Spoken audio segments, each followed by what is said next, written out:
Hi friends, this is Madhavi Narasimha. Welcome to my channel. ఈరోజు మీకు నేను పండు మిరపకాయలతో ఒక రుచికరమైన పచ్చడి చేసి చూపిస్తాను. నిల్వ పచ్చడి. ఈ పండు మిరపకాయలన్నీ కూడా ఊరు నుంచి మా అమ్మ వాళ్ళు పంపించారనమాట. మా పొలంలో పండినవి. దీంతో నేను ఉసిరికాయల కాంబినేషన్‌తో పచ్చడి అనేది పెడుతున్నాను. ఇది నిల్వ పచ్చడి అండి. 5-6 నెలల పాటు పాడవదనమాట. చాలా టేస్ట్ ఉంటుంది. మీరొక్కసారి ట్రై చేయండి. ఈ పండు మిరపకాయల్ని తొడియాలు తీయకుండానే ఇలా ఒక గిన్నెలో వాటర్ ఏసేసుకొని కడిగేసిన తర్వాత మనం గాలికి ఆరబెట్టుకోవాలి. తొడియాలు తీసిన తర్వాత గనక మనం కడిగామనుకోండి, లోపలికి వాటరెళ్ళి పచ్చడనేది పాడైపోతుంది. ముందే తొడియాలు తీసి పెట్టుకోకూడదు. అండ్ ఇలా ఒక క్లాత్ మీద వీటిని ఆరబెట్టుకోవాలి ఫ్యాన్ గాలికి. అండ్ నెక్స్ట్ మనం తీసుకున్న ఉసిరికాయలు కూడా వీటిని కూడా నీళ్ళలో శుభ్రంగా కడిగేసి, వాటిని కూడా మనం క్లాత్ మీద ఆరబెట్టుకోవడమే. ఒక హాఫ్ అన్ అవర్ పాటు వీటిని గాలికి వదిలేసారనుకోండి, ఇవి గాలికే శుభ్రంగా ఆరిపోతాయి. ఏమైనా తడుందనుకుంటే గనక మళ్ళీ ఒకసారి క్లీన్ చేసుకుంటే సరిపోతుంది. ఉసిరికాయలు కేజీ తీసుకున్నాను. పండు మిరపకాయలు కూడా కేజీ తీసుకున్నాననమాట. ఈక్వల్ క్వాంటిటీలో. పచ్చడి మాత్రం సూపర్‌గా ఉంటుందండి. మీరొక్కసారి ట్రై చేస్తే ఎప్పుడు ఇలా ఉసిరికాయలు దొరికితే మాత్రం మీరు ఖచ్చితంగా ట్రై చేస్తారు. అండ్ పండు మిరపకాయలు కూడా చాలా టేస్ట్ ఉంటాయన్నమాట. ఉసిరికాయలనేంటంటే మనం ఇందులో ఈ పచ్చడికి ఉడికిస్తామనమాట. దీనికోసం ఆవిరి కోసమనే మనం ఇడ్లీ పాత్ర తీసుకొని వీటన్నిటిని కూడా ఇందులో వేసి గ్యాస్ స్టవ్ మీద పెట్టి ఉడికించుకోవాలి. అవి ఉడుకుతూనే ఉంటాయి. ఈలోగా మిక్సీ పట్టుకోవడానికి మనకి మిరపకాయలు డైరెక్ట్‌గా వేస్తే నలగవు కదండీ! అందుకని వీటిని ఇలా ముక్కలుగా కట్ చేసుకోవాలి. మీకు వీలైతే ఇలా కత్తెరతో కూడా కట్ చేసుకోవచ్చు. ఇంకా మనం ఇవి ఉడుకుతున్నాయో లేదో ఒక 10 నిమిషాల్లో ఉడికిపోతాయండి. ఎక్కువ టైం అవసరం లేదు. కేజీ మిరపకాయలు తీసుకున్నాను కదండీ! ఒక 100 గ్రాముల వరకు చింతపండు తీసుకొని శుభ్రంగా కడిగి అందులో వేడి నీళ్ళు పోసి పక్కన పెట్టుకోవాలి. తర్వాత కేజీకి 2 గుప్పిళ్ళ వరకు కల్లులుప్పు తీసుకొని దీన్ని మనం మిక్సీ గిన్నెలో వేసుకొని మెత్తగా పేస్ట్ చేసుకోవాలనమాట. మరీ మెత్తగా కాదు, కొంచెం బరగ్గా చేసుకోవచ్చు. దీన్ని ఒక గిన్నెలోకి తీసుకున్నాను. ఉప్పు కావాలంటే మళ్ళీ మనం వేసుకోవచ్చండి. ముందైతే 2 గుప్పెళ్ళు వేసుకొని మనం ఇలా మిక్సీ పట్టుకోవాలి. పక్కన నానబెట్టి పెట్టుకున్న చింతపండు ఉంది కదా! 100 గ్రాముల చింతపండు. ఆ చింతపండును కూడా ఇందులో వేసేసుకోవాలి. అంటే ఇది కారాన్ని బ్యాలెన్స్ చేస్తుందనమాట. అండ్ రుచిని కూడా పెంచుతుంది. చింతపండు అంటే ఇష్టం లేని వాళ్ళు ఒక 2 నిమ్మకాయలు పిండుకోవచ్చు. నాకైతే చింతపండు రుచే బావుంటుందనిపిస్తుందండి. చింతపండు కూడా మా అమ్మ ఊరు నుంచే మా ఇంటి దగ్గర చెట్టుది చేసి పంపించింది.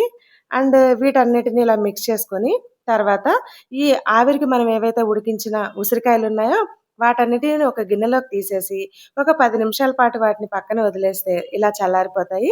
తర్వాత వీటిలో ఉన్న సీడ్స్‌ని తీసేయాలనమాట. యాక్చువల్‌గా ఉసిరికాయని డైరెక్ట్‌గా కూడా వేయొచ్చు.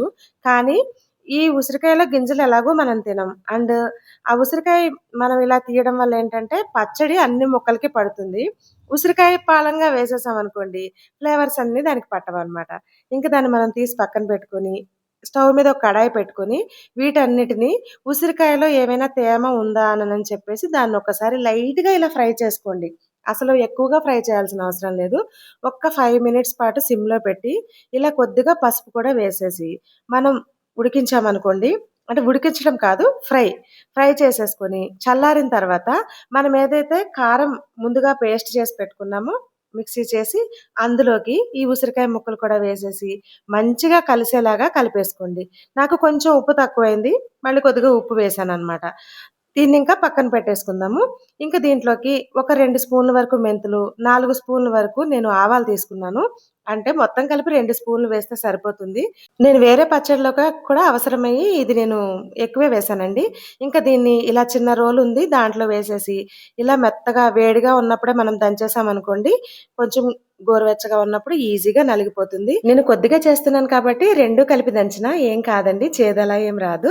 దీన్ని ఒక 2 స్పూన్లు అంటే కేజీకి ఈ ఆవపిండి, మెంతిపిండి 2 కలిపింది ఒక 2 స్పూన్లు వేస్తాననమాట. మీ రుచికి తగ్గట్టుగా మీరు కావాలంటే ఎక్కువ కూడా వేసుకోవచ్చు. ఇప్పుడు దీన్నిలా మనం ఇందులో వేసేసి కలిపేసుకొని ఒక్క 5 నిమిషాల పాటు పక్కన పెట్టేసి, ఇంక దీనికి తాలింపుకి కావాల్సినన్ని చూసుకుందామా? దీనికోసం మనం ఇలా వెల్లుల్లిపాయలు ఒక 2 గుప్పిళ్ళు తీసుకున్నానండి. వెల్లుల్లిపాయలు తింటే మనకి హార్ట్‌కనేది చాలా మంచిది. ఎందుకంటే మనకి కొలెస్ట్రాల్‌ని బర్న్ చేయడానికి కూడా ఈ వెల్లుల్లిపాయలు చాలా ఉపయోగపడతాయి.